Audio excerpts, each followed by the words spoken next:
Hello super Indians, मेरा नाम है प्रशांत और स्वागत है आपका सुपर सैटरडे के एपिसोड नंबर 95 में। और इस हफ्ते बहुत बड़े न्यूज़ हैं। जॉनथन मेजर्स का दोषी पाए जाने से लेके उन्हें एमसीयू से फायर करने तक का।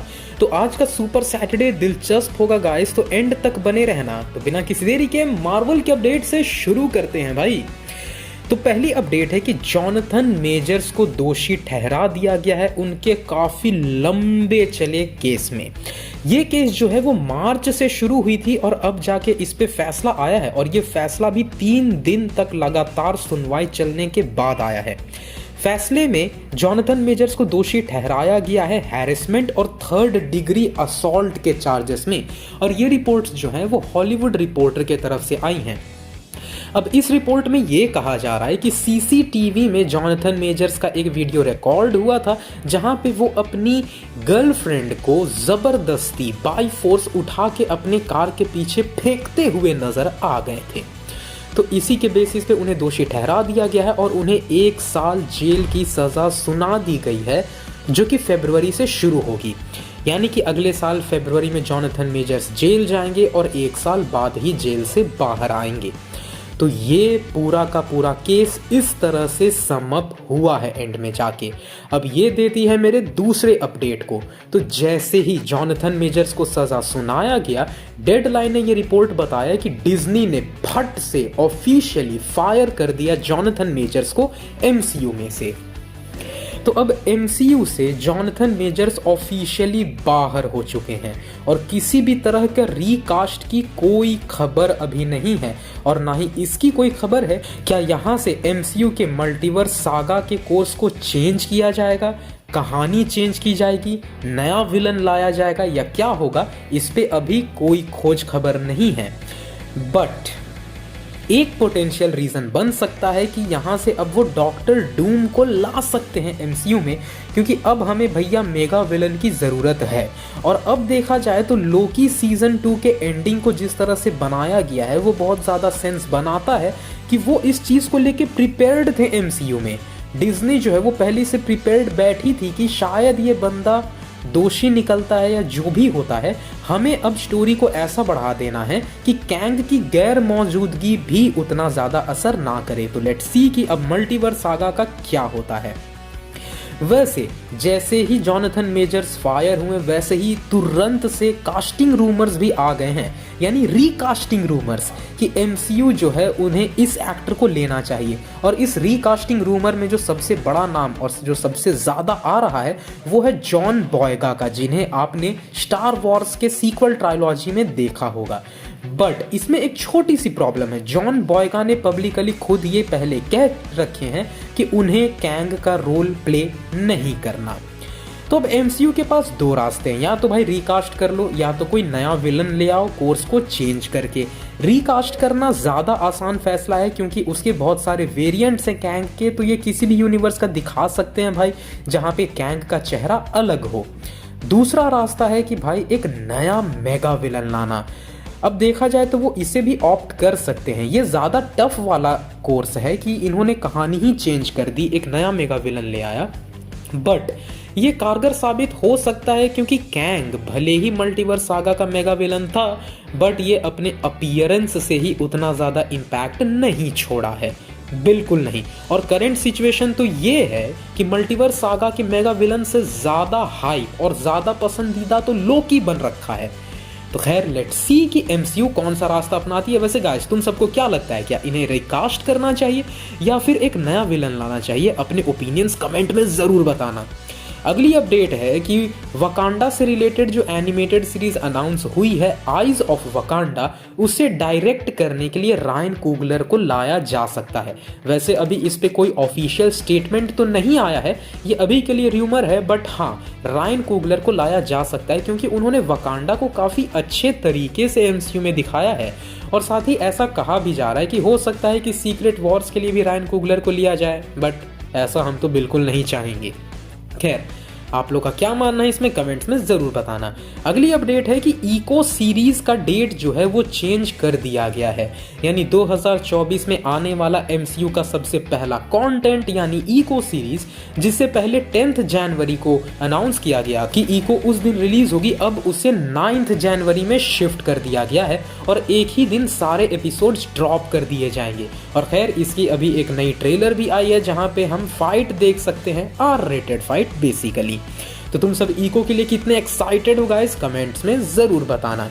तो गाइस बहुत हुए मार्वल के अपडेट्स, अब चलते हैं सीधा DC के अपडेट्स की तरफ। तो एक्वामैन 2 के प्रीमियर पे आखिरकार DCEU को अलविदा कह दिया गया, बट ये जो इवेंट था ये बहुत ही डल इवेंट था, लिटरली डल। अब वो मैं ऐसा इसलिए कह रहा हूँ क्योंकि हॉलीवुड रिपोर्टर और फैंडम की तरफ से जो फोटोज आए हैं उनमें आप खुद देख सकते हो कि यहाँ पे ना ही कोई रेड कारपेट प्रीमियर था, ना ही ऐसे कोई बहुत बड़े सितारे लोग वहाँ पे आए कि भाई चलो एक्वामैन 2 का प्रीमियर है और DCEU का एंड होने वाला है। कोई सेलिब्रेशन नहीं, कोई कुछ नहीं, एकदम सादा सा इवेंट था वो। यानी कि ये खुद भी इतना ज़्यादा महत्व दे ही नहीं रहे, जो कि देखने में ऑफ कोर्स बुरा लगता ही है। अगली अपडेट है कि ज़टाना की मूवी ऑफिशियली कैंसिल हो चुकी है वार्नर ब्रोस में। अब जिन्हें नहीं पता गाइस उन्हें मैं बता दूं कि ज़टाना की मूवी अनाउंस करी गई थी जेम्स गन के एग्जीक्यूटिव बनने से कुछ हफ्ते पहले, बट अब ये न्यूज़ आ चुका है कि ज़टाना की मूवी ऑफिशियली कैंसिल हो चुकी है। अगली अपडेट है एक्वामैन 2 के ओपनिंग वीकेंड कलेक्शन के एस्टिमेशन से। तो जिस तरह हर मूवी के आने से पहले उसका एक एस्टिमेशन बताया जाता है कि ये अपने ओपनिंग वीकेंड में कितना कमाई कर सकती है, तो एक्वामैन 2 का जो एस्टिमेशन है वो है $37 to 40 मिलियन। अब ये कितना है उसका मैं अंदाज़ा आप लोगों को दे देता हूँ। ये इतना ज़्यादा कम है, ये इतना ज़्यादा कम है कि ये दी मार्वल्स के first weekend box office collection से भी कम का आंकड़ा है, क्योंकि दी मार्वल्स ने भी $46 मिलियन कमाए थे। तो अगर एक्वामैन 2 37 से $40 मिलियन के अंदर रह गई अपने डोमेस्टिक बॉक्स ऑफिस में, तो समझ जाना गाइस कि ये मूवी दी मार्वल्स से भी ज़्यादा बुरी तरह पिटने वाली है। अब इस हफ्ते और कोई मेजर हॉलीवुड अपडेट्स तो हैं नहीं और DC में इतने ही अपडेट्स थे, तो हम चलते हैं सीधा अपने वीकली देसी सेगमेंट सुपर सिनेवार के तरफ। तो सबसे पहले हम शुरू करेंगे बॉक्स ऑफिस कलेक्शन वाले अपडेट से, और मेरे पास है यहाँ पे डंकी का बॉक्स ऑफिस कलेक्शन, और ये अपने पहले दिन में कमा चुकी है 28 करोड़, जो कि देखा जाए तो एक अच्छा नंबर है for not a commercial movie, क्योंकि राजकुमार हिरानी एक कमर्शियल डायरेक्टर हैं भी नहीं।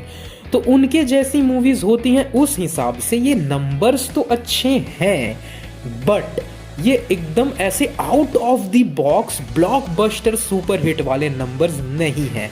इसे कहीं भी 40 से 50 करोड़ तक में होना चाहिए था, तब हम कह सकते थे कि ये मूवी जो है छप्पर फाड़ रही है। तो मूवी तो हिट हो जाएगी, बट क्या ये सुपर हिट है? Clearly no. खैर अगली अपडेट है सलार से।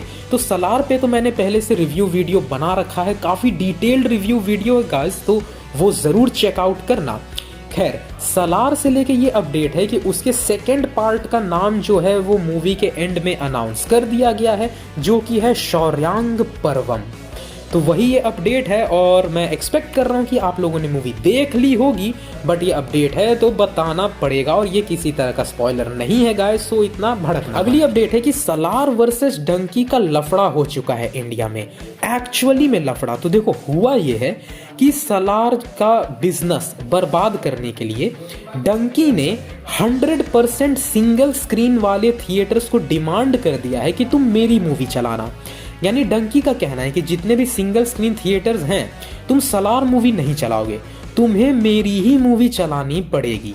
शुरुआत में तो सिंगल स्क्रीन्स वालों ने मान लिया, बट जैसे ही ये एक दिन पे चली उनकी पूरी फट गई। सिंगल स्क्रीन्स वालों ने कहा कि थर्सडे का हर एक स्क्रीन 100% स्क्रीन्स हमने आपको दे दिया था, बट फ्राइडे का हम आपको बुकिंग नहीं देंगे। यानी सिंगल स्क्रीन वालों ने कहा कि फ्राइडे के दिन हम सलार को चलाएंगे, चाहे आप जो कह लो। अब सलार को जब पता चला कि उनकी बिजनेस बिगाड़ने के लिए डंकी की टीम ये स्ट्रैटेजी अपना रही है, उसके काउंटर में सलार की टीम भड़क गई और उन्होंने कहा कि साउथ इंडिया में जितने भी मल्टीप्लेक्स चेन है पीवीआर आईनॉक्स के, हम उसमें अपनी मूवी चलाएंगे ही नहीं। सलार का ये कहना रहा कि भाई तुम सिंगल स्क्रीन पे हमारी चलने नहीं दे रहे, लो साउथ इंडिया में मैं मल्टी स्क्रीन वाले में अपनी चलाऊंगा ही नहीं, भाड़ में जाओ तुम लोग। तो ये लफड़ा अब बन चुका है। अब ये हुआ इसलिए क्योंकि ऐसा कहा जा रहा है कि जो मैनेजिंग डायरेक्टर हैं पीवीआर के, उनकी ज़्यादा कुछ ऐसे डील क्रैक हुई है एसआरके के साथ कि सलार के बिजनेस को बिगाड़ा जा सके। तो सलार वर्सेस डंकी जो है वो बस एक मूवी पॉइंट ऑफ व्यू से नहीं, ये कमर्शियल और बिजनेस पॉइंट ऑफ व्यू से भी सलार वर्सेस डंकी बन चुका है। तो इस पे तुम सबका क्या मानना है गाइस? क्या इस तरह की स्ट्रैटेजी बिजनेस में अपनाना एथिकल है या नहीं, कि आप ऐसे स्ट्रैटेजिकली दूसरे का बिजनेस या फिर कलेक्शन बिगाड़ना चाहो? तुम सबका क्या मानना है कमेंट्स में जरूर बताना। अगली अपडेट है कि union minister of state of entrepreneurship, skill development, electronics and technology Rajeev Chandrasekhar ने दिल्ली में ऑर्गेनाइज करवाया सैम बहादुर का एक स्पेशल स्क्रीनिंग सभी सांसदों के लिए और डिफेंस ऑफिसर्स के लिए। तो भाई ये देख के अच्छा लगता है कि अब बॉलीवुड में ऐसी मूवीज बन रही हैं जिसमें हमारे पॉलिटिकल सिस्टम और जो बाकी लोग भी हैं वो भी एक्टिवली इंटरेस्ट दिखा रहे हैं। खैर वो अलग बात है कि ऐसा जब पहली बार हुआ था तो वो गदर 2 मूवी थी, बट सैम बहादुर इस तरह के जगहों पे दिखाया जा रहा है, इन लोगों को दिखाया जा रहा है, ये अच्छी बात है। और आखिरी अपडेट ये है कि एस राजा मौली ने अपने एक इंटरव्यू में मजाकिया तौर पे गाइस उन्होंने ये कहा कि वो सलार से थोड़ा सा इसलिए डिसअपॉइंटेड है क्योंकि उन्हें मूवी में श्रुति हासन का कोई भी डांस नहीं देखने को मिलेगा। एस राजा मौली ने बताया कि श्रुति एक बहुत अच्छी डांसर हैं और उनके कई बेहतरीन डांस नंबर्स हैं, बट सलार में ऐसा उनका कोई डांस नंबर नहीं है, तो इसीलिए वो थोड़े से खफा हैं। बट ऑफकोर्स ये उन्होंने मजाकिया ढंग में ही कहा था। तो गाइज ये थे इस वीक के सारे मेजर न्यूज़ अपडेट्स। अगर आपको वीडियो पसंद आई हो तो इस वीडियो को जरूर लाइक करना और ऐसे ही सुपर ऑसम कंटेंट और अपडेट्स के लिए हमारे चैनल सुपर इंडिया को सब्सक्राइब भी कर दो। पीस।